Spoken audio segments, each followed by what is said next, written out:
हर बार रजत Sen rolling बोलते हैं और मुझे कुछ बोलना होता है। अमूमन सामने जो नज़र आ रहा होता है उस पर बोलते हैं। बुद्ध के देश भूटान में आने के बाद आप बोलने से ज़्यादा चुप रहना चाहते हैं और तभी बोलते हैं जब आपकी पेशेगत मजबूरी हो।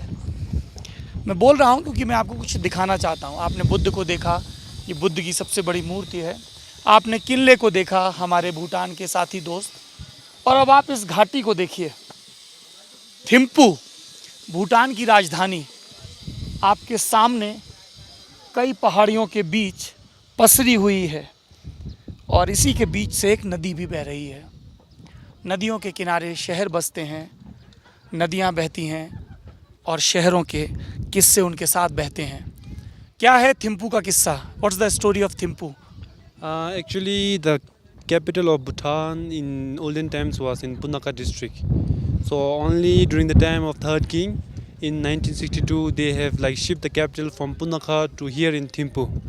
And then in present day Thimphu is the most like the populated place in Bhutan. And then in Thimphu in Bhutan we have 10 ministers. So all the 10 ministers' office are here in Thimphu. संसद यहाँ पर है, सारे मंत्री यहाँ पर बैठते हैं। तो पुनखा से यहाँ क्यों शिफ्ट किया गया capital? Because like the Thimphu it is like near to the Paro International Airport, and then like in olden times we used to share the border gate with India, so it is more closer with Pinsuling. Like Punakha is little bit far, so that's why this might be the one reason, but I'm not sure. Bharat के ज़्यादा करीब है। अच्छा, हमारे करीब एक और मूर्ति है, उस मूर्ति का क्या मतलब है? ये तो जटायु जैसे नज़र आ रहे हैं। That one I'm not sure, sir. We say Jachung. जछुंग। Yes, sir. He is But a I don't god. know yes, I don't know the significance of this one, sir. Okay. बड़ा ईमानदार आदमी है। हमने सुना था कि गाइड लोग गोली दे देते हैं जब उन्हें कुछ नहीं पता होता है, पर ये कभी गोली नहीं देता, बोल देता है। कल हम लोग एक चढ़ाई पे जा रहे थे टाइगर्स नेट्स की, तो डंडा मिल गया एक। मैंने कहा ये तुम रख लो, तुम्हारे काम आएगा। बोला नहीं सर, पाप होगा, बुद्धा नाराज़ होंगे।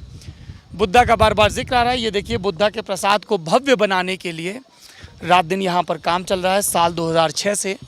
उम्मीद जताई जा रही कि 1-1.5 बरस में ये जो बेस है ये भी तैयार हो जाएगा और फिर यहाँ पर बुद्ध की शिक्षा दी जाएगी।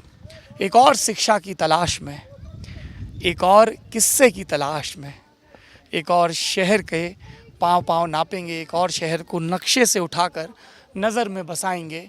बने रहिए लगातार दुनिया के सबसे खुशहाल देश भूटान के सफ़र पर सौरभ द्विवेदी के साथ, और इस साथ में उनका साथ दे रहे हैं रजत सेन। शुक्रिया।